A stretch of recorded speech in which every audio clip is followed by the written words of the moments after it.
ஓம் சத்குருவே சரணம். கணக்கம்பட்டி சுவாமியின் அற்புதங்களில் ஒன்று. ஐயா, திடீரென்று ஒருவரை கை காலில் எண்ணெயை தேய்க்க சொல்லியிருக்கிறார். கால்களில் எண்ணெய் தேய்த்துக் கொண்டிருக்கும் பொழுது அவர் மனதில் தோன்றியது, சாமி, நீங்களே சித்தர், கடவுள் என்று எல்லாருமே சொல்றாங்க.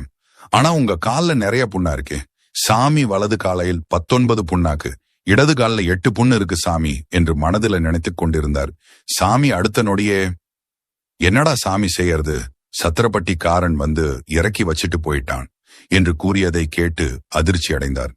இதற்கு என்ன அர்த்தம் என்று தெரியுமா?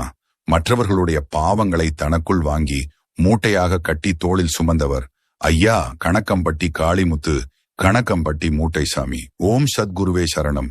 முழுமையாக நம்பியவர்களுக்கு கணக்கம்பட்டி மூட்டை சுவாமிகளின் ஜீவசமாதியில் இன்றும் நம் மனதில் நினைத்ததை அவர் உணர்ந்து நமக்கு நல்லது செய்து கொண்டிருக்கின்றார். அதற்கு எண்ணற்ற உதாரணங்கள் உள்ளன. முழு நம்பிக்கை, அமைதி, நல்லதே நடக்கும்.